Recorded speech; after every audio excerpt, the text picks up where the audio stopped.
semuanya, selamat datang di STEMA Talks Alumni. Podcast ini akan menghadirkan kisah inspiratif dari para alumni dari Stella Maris School Gading Serpong. Sebelumnya, perkenalkan dulu ya, namaku Laurencia Raylin, kalian bisa panggil aku Raylin. Hari ini kita kedatangan tamu spesial yang pasti bakal bikin kita termotivasi. Saat masih di sekolah, dia sudah meraih banyak prestasi dan sekarang sedang menempuh pendidikan dan dia adalah Agnes Aurelia Karissa. Alumni keren yang sekarang sedang berkuliah di Atma Jaya Yogyakarta. Wah, penasaran banget gimana cerita dari Kak Aurel. Pasti banyak penonton nih yang mau tahu tentang Kak Aurel, jadi boleh ceritakan sedikit tentang dirimu Kak, dan juga kan di Atma Jaya Yogyakarta, jurusannya apa? Halo semuanya, perkenalkan saya Agnes Aurelia Karissa. Biasa di sini guru-guru dan teman-teman saya memanggil saya Aurel. Saat ini saya berkuliah di Universitas Atma Jaya Yogyakarta, jurusan Manajemen Fakultas Bisnis dan Ekonomika. Wah, keren ya. Jadi pilihnya jalur bisnis nih ya? Iya, Fakultas Bisnis, terus habis itu ambil jurusan Manajemen. Nah, kan Kak Aurel udah lama di Stella Maris, jadi gimana rasanya jadi mahasiswa setelah perjalanan panjang? Wah, pastinya seru banget ya. It's been a long journey karena kebetulan alumni yang bisa dibilang lama banget di Stella Maris. Kebetulan aku dari TK di Stella Maris, terus pada akhirnya sampai SMA, terus lulus, lanjut jadi mahasiswa. Kayak there are a lot of changes, tapi anyways, ya it's been fun gitu. Apalagi spending almost half quarter of my life di Stella Maris gitu. Jadi ya it's been fun and it's been an honor to be invited back here. It's never boring, is it? No, never. Nah, saat masih di Stella Maris, apa yang membuat kamu aktif dan sering ikut kegiatan kayak CCA? Well, sebenarnya turning point itu waktu pandemi, karena emang aku orangnya nggak bisa diem. I mean never stop ngulik-ngulik and searching for everything. Nah, pas pandemi itu kebetulan bosen, gabut, jadi akhirnya scrolling sosmed lah, searching for competitions yang aku rasa mungkin bisa mampu gitu untuk aku ikutin gitu, especially waktu itu STEMA ngadain ada namanya Heart Speaks ya, itu competition public speaking, dan memang di situ tuh my first time ikut competition di masa pandemi, dan dari situ jadi ketagihan ikut lomba, searching, dan jadinya kebiasaan untuk selalu cari experience, untuk cari competition di luar sana, sehingga emang ya I think karena gabut pada akhirnya jadi pengen aktif, jadinya scrolling dan akhirnya ketemu. Kalau kegiatan ekstrakurikuler sendiri, karena aku rasa ya we all know kalau kita nggak cuma butuh academics, tapi kita juga butuh non academics. Jadinya pada saat itu ikut ekstrakurikuler basket, dan ya I enjoyed karena dari SD udah suka basket juga, so ya itu sih paling yang kenapa aku bisa aktif gitu pas sekolah. Ya, aku juga sering lihat kayak Kak Aura menang sama timnya di sekolah lain gitu ya, pas basket. Thank you. Sama pas OSIS juga aku inget Kak Aura tuh sebagai presiden tuh aktif banget, kita juga sering sibuk tapi juga ngebantuin banget. Kan Kak Aura banyak prestasi, jadi prestasi mana yang paling berkesan buat kamu? Prestasi sih banyak pastinya yang berkesan, karena menurut aku semua prestasi yang udah dicapai itu sebuah kayak nilai-nilai yang aku tabung gitu, karena paling berkesan. Teman yang paling berkesan tuh ada dua sebenarnya. Waktu itu di-invite di Presidency Conference G20, waktu itu Indonesia berkesempatan jadi tuan rumah, dan di-invite yang kebetulan sama alumni STEMA juga, yang aku pun sama alumni STEMA itu nggak deket, kayak aku nggak kenal gitu, tiba-tiba di kontak karena mungkin ngelihat aku aktif juga di sekolah, jadi minta nomor dari entah siapa, tiba-tiba di-invite mau nggak jadi pembicara di acara Presidency Conference G20 waktu itu, untuk di acara Y20-nya, Youth 20, itu Jakarta Youth Festival tahun 2020 di Taman Ismail Marzuki. Waktu itu berkesempatan jadi representative dari international student, kemudian membawakan sebuah speech yang berjudul Digital Transformation gitu. Terus yang kedua, baru banget tahun lalu 2024, waktu itu jadi top 40 essay, dan kemudian berkesempatan untuk berangkat ke Jepang mengikuti Japan International Youth Innovation Summit 2024 dan mendapatkan scholarship, kebetulan dapat potongan 40% to join the conference. Dan di sana ya I got to do exchange with like many people from different countries tentunya. Terus di sana juga membawakan speech tentang SDG, law. Terus ya discussion, presentations and everything. Dan pada akhirnya in the end I got to be one of the Youth Innovator Ambassador tahun 2024. Itu dua yang paling berkesan karena I got to meet orang-orang penting lah istilahnya. Keren banget sih itu. Kok bisa kayak pernah gugup gak ngerasa kayak nggak bisa atau gimana? Well, kalau gugup pasti semua orang kayak ngalamin gitu, karena gugup kan dari diri kita kan. Tapi ya balik lagi, kayak kalau kita udah terbiasa untuk ngelakuin sebuah hal, pastinya it's not that hard gitu to cope with it gitu. Jadi biasanya kalau gugup aku coba untuk stay alone, diam, terus habis itu dirasa udah siap baru start gitu. Atau nggak biasa sebelum speech. Jadi ini mungkin kebiasaan yang kebawa. Jadi setiap pagi atau setiap pulang sekolah, aku selalu ngomong depan kaca. Kayak hari ini kamu udah gini-gini, terus besok kamu akan gini-gini. Jadi kayak giving self motivation through yourself gitu. Karena ya no one can help you kan. Jadi only yourself gitu. Jadi latihan sering depan kaca dan itu really helps in me gitu. Jadi lebih fluent, jadi lebih santai, jadi lebih pede lah istilahnya kayak gitu. Jadi ya I think so far kayak gitu sih what I do. Like affirmations gitu. Yes, affirmations. Menurut Kak Aurel, apa faktor utama yang membuat kamu kayak meraih prestasi sebanyak itu? Yang sampai bisa global kayak gitu? Wow, ini pertanyaan agak berat, tapi as for me, faktor utamanya itu mungkin dari diri sendiri, kayak keinginan. Ketika kita udah memiliki keinginan untuk kayak level up yourself, I think it's going to be easier gitu loh untuk kamu ngejalaninnya. Karena biasanya mungkin ada orang-orang atau students yang iya aku dapat prestasi segini banyak, tapi didorong sama orang tuanya untuk kayak oh kamu harus ikut ini, kamu harus itu. Tapi kalau dari aku pribadi, aku nggak pernah didorong segitunya sama my parents. Jadi it's up to me. Kayak kalau misalkan kamu mau jalanin dan kamu bisa, why not gitu. Jadi menurut aku faktor utamanya diri aku sama kemauan diri aku sendiri. And kalau misalkan kita udah punya motivasi untuk kayak achieve things, I think ya ngejalaninnya jadi kayak lebih mudah nggak sih? Kayak it's easier. Kayak kita juga nggak feel pressured and everything gitu sih. Jadi pernah kan ini banyak prestasi nih ya, kayak dari grade berapa? Udah dari SMP lah, turning point-nya pokoknya pas pandemi. Kak Aurel pernah ngalamin kegagalan kah? Jadi kayak kan pasti perjalanan panjang, banyak prestasi kayak gitu, pasti banyak kegagalan. Jadi cara kamu menghadapinya gimana? Kegagalan, well I think I doesn't call it, aku nggak bilang itu kegagalan, tapi more like a lesson. Jadi setiap kegagalan yang aku dapat itu lebih kayak ke pelajaran. Jadi kayak oh maybe not today. Kayak ada waktunya kita bersinar, tapi ada waktunya juga kita nggak bersinar. Jadi it's just like bola dunia. Kayak ada waktunya malam hari, ada waktunya pagi hari. Jadi aku nganggep itu ketika gagal, it's a lesson. Jadi itu pelajaran yang aku ambil, yang aku pelajari supaya besok paginya, like we can do better gitu. Karena kayak small developments itu really helps us to be better each day. Kayak dulu pasti aku selalu bilang ke anak-anak OSIS kayak gak apa-apa hari ini salah, tapi coba benerin. Kalau emang udah nggak bisa dibenerin, ya besok kita coba lagi gitu. Jadi ya itu sih, I think kegagalan lebih kayak ke pelajaran supaya each day people will get better gitu sih. Pesan itu untuk aku juga sih, karena aku ngerasa kayak sering kalau gagal tuh ngerasa kayak males gitu. Ya kayak udah give up or something like that. Yeah, I know. Nah, bagaimana Kak Aurel membangun koneksi dengan teman, guru, dan orang-orang di luar sekolah? Membangun koneksi, I think before going to connection, it's more like gimana caranya kita bisa bangun karakter diri kita, kayak value in ourselves gitu. Karena mungkin tanpa orang ngelihat atau cuma dengar suaranya, orang jadi tahu oh ini Aurel gitu. Jadi I think the character in yourself, kita harus kayak build the character. Apapun, misalkan selalu senyum ke orang yang gak dikenal or anything gitu.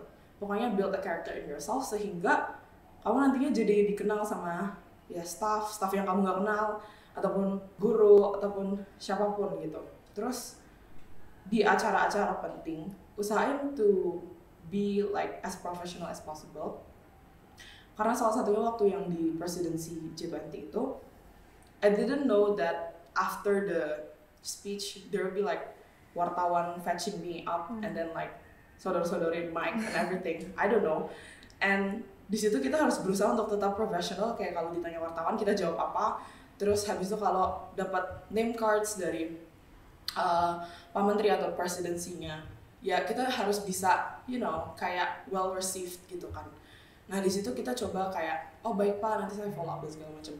And ketika kita udah nggak bertemu sama orang itu, trying to ask his or her kabar gitu, kayak jadinya kan di situ orang jadi inget, oh ini Aurel yang ketemu di acara ini, oh ini siapa yang ketemu di acara itu.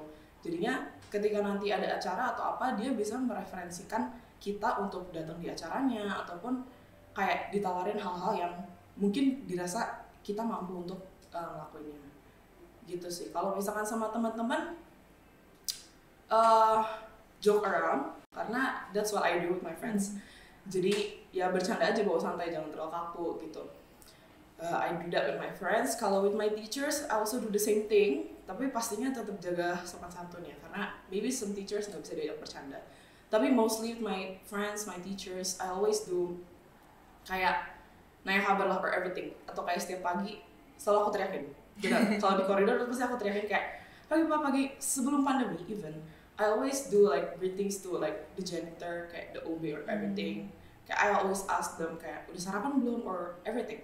Pokoknya trying to build kayak conversations lah, sehingga orang itu jadi kayak tahu, oh ini tiap pagi yang nanya sarapan di koridor itu Aurel gitu. Jadi orang jadi kenal, mungkin kita nggak kenalan secara langsung, tapi orang itu jadi tahu, oh itu siapa ya, dia selalu cari tahu kita gitu loh. Paling kayak gitu sih. I think this is like such a useful tip for like every student, because most of us like nowadays it's very hard to be confident and like greet someone we don't know. Yeah, exactly. Sampai sekarang kan ada yang namanya morning greeter kan. Nah itu mungkin it's part of the cara supaya kita bisa build connection. Gitu sih. Pengalaman networking atau kolaborasi apa yang paling berpengaruh selama itu? Pengalaman atau networking yang paling berpengaruh. Yang pertama ya tadi yang Y20 sama Japan International Innovation Summit. Tapi kalau di sekolah, waktu itu sekolah kita ada penimbasan namanya.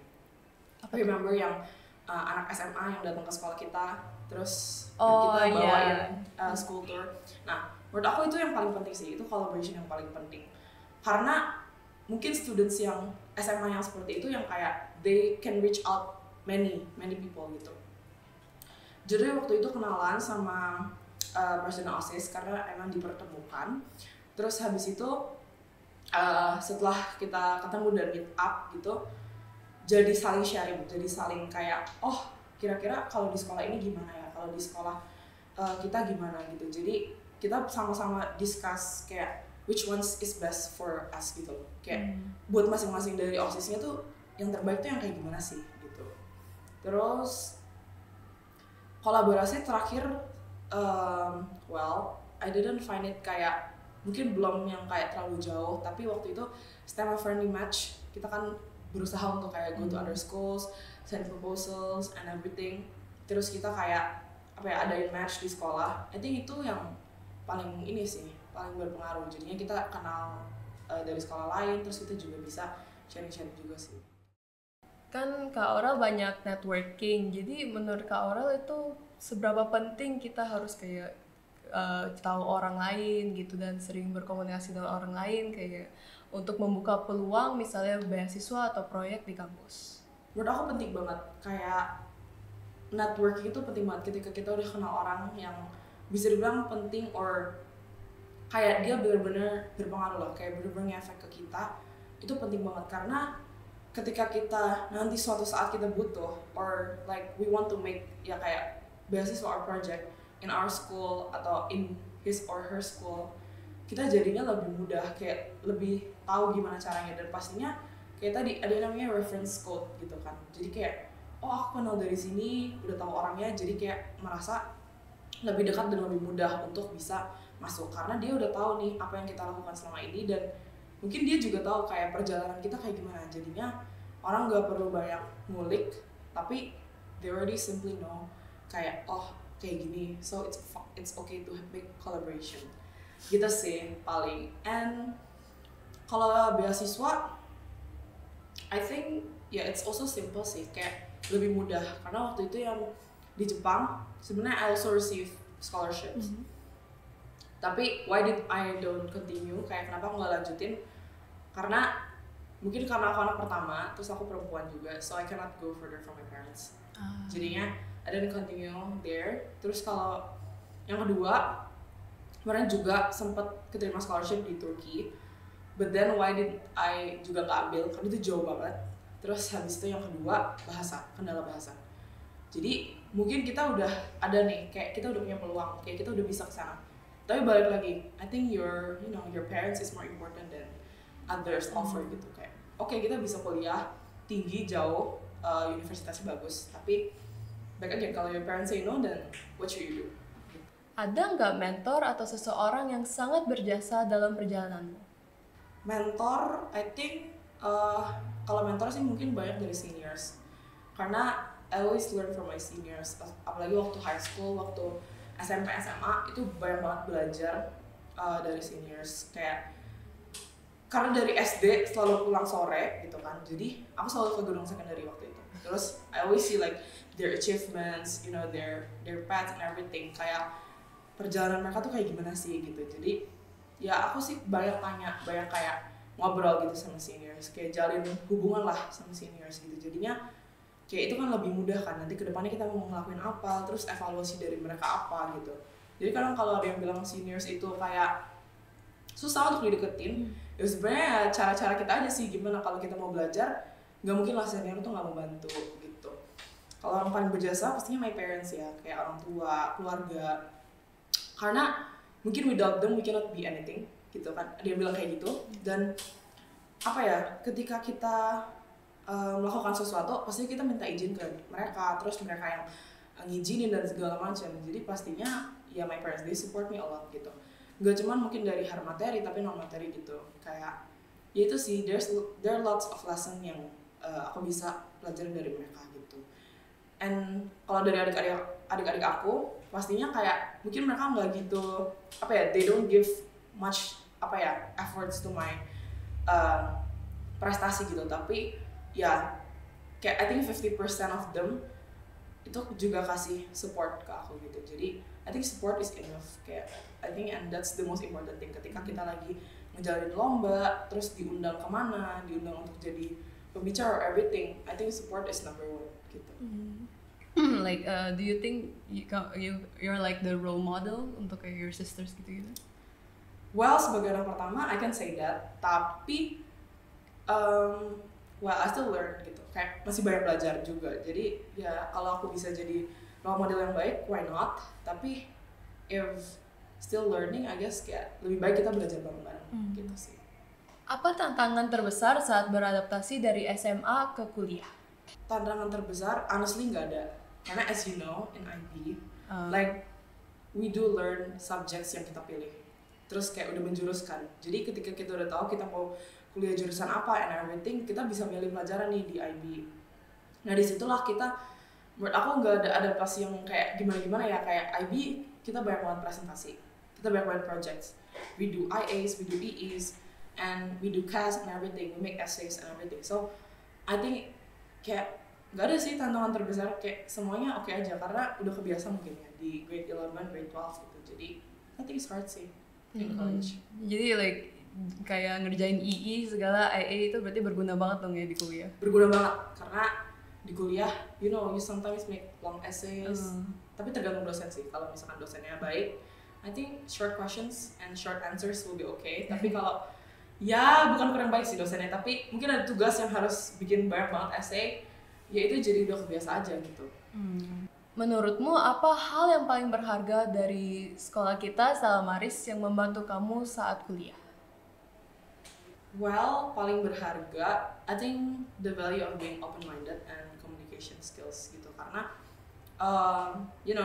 as time goes by, waktu aku di Stella Maris, kita diajarin banget untuk jadi orang yang open-minded. Kayak, do not judge dari satu perspektif, tapi kita harus ambil dari perspektif lainnya gitu. Jadi, itu paling berharga. Terus, kenapa sih itu nggak bantu banget? Karena waktu kuliah, kita ketemu orang dari different backgrounds, kita ketemu dari orang dari mereka beda-beda tempat gitu, yang kita kadang nggak tahu juga gimana cara communicate or discuss with them gitu. Jadi open minded sama communication, karena kita harus bisa jalin hubungan dengan ngobrol kan. Kalau kita udah ngobrolnya enak, pastinya kita jadi deket, jadi punya banyak relation gitu.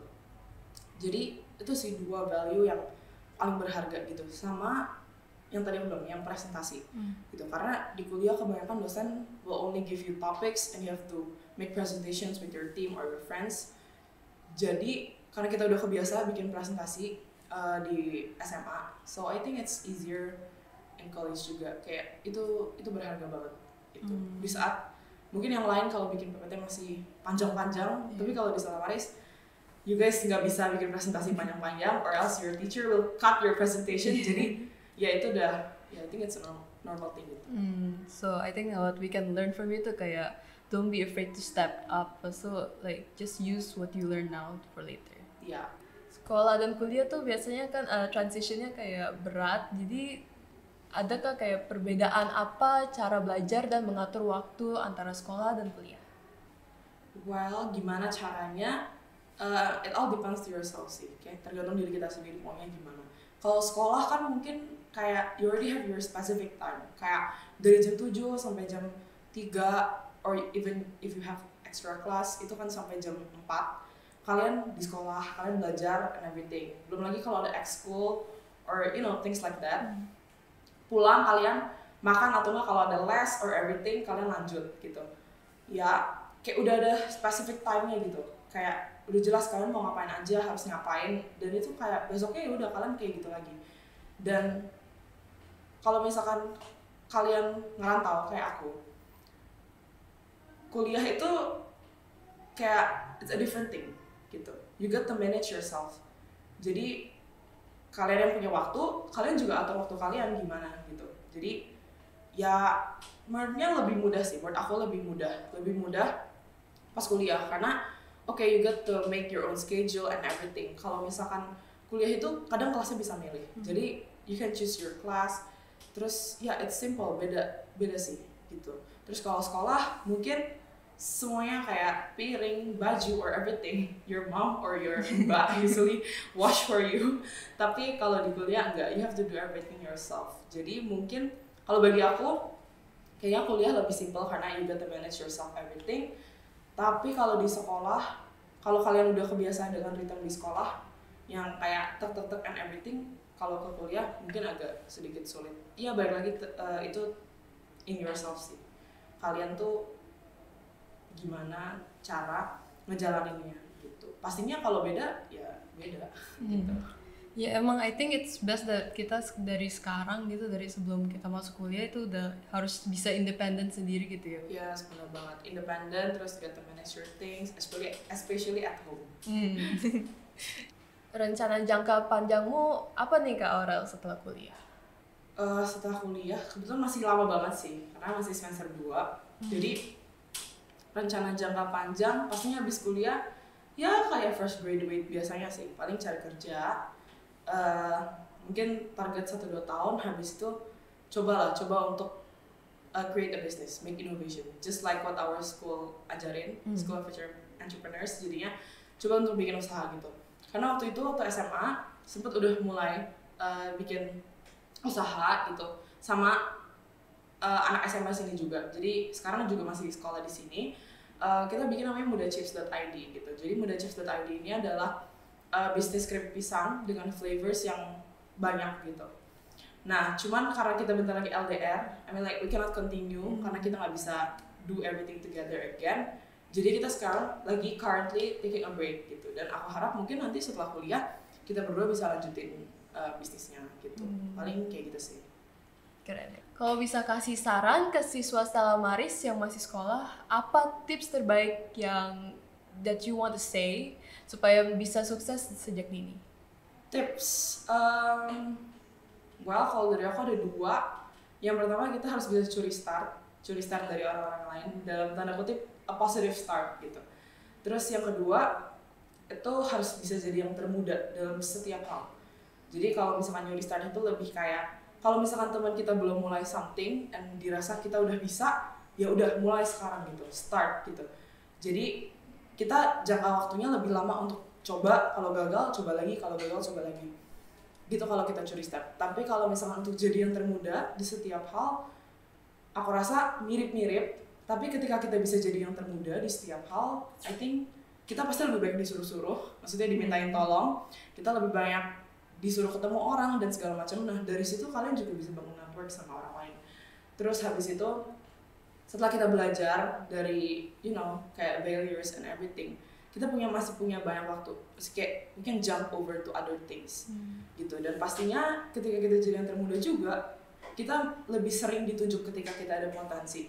Nah dari situ nanti mungkin dari yang jabatannya cuma anggota, nanti teman-teman bisa naik jadi ketua bidang apa, terus nantinya bisa jadi level up terus gitu tiap tahunnya. Karena you have a lot of time dan teman-teman juga kayak pasti lebih banyak untuk dimintain tolong lah, istilahnya kayak gitu. Jadi mungkin sih itu 2 tips dari aku, dan ya perbaikin each day better and better gitu. So it relies on their willingness to learn. Ya balik lagi sih ke diri sendiri gitu. Seru banget obrolan kita hari ini ya Kak. Banyak banget pelajaran yang kita bisa ambil dari pengalaman Kak Aurel selama di Stella Maris dan lagi kuliah sekarang. Jadi makasih banyak udah sharing, udah lagi sibuk tapi tetap bisa datang. Lalu buat kalian yang dengerin, semoga podcast ini bisa jadi motivasi buat terus kejar impian kalian ya. Nantikan Stemma Talks Alumni episode 3. Akan banyak kisah inspiratif dari para alumni Stella Maris School. Nah, buat yang tertarik untuk lebih tahu banyak tentang Stella Maris School, silakan follow social media kita. Di Instagram adalah @stellamaris.sch, YouTube kita adalah Stemma TV, dan TikTok Stella Maris School. Dan kunjungi website kami www.stellamaris.school.id untuk update terbaru dari Stella Maris School. Ini aku Raylin. Dan saya Aurel. See you next time. Bye!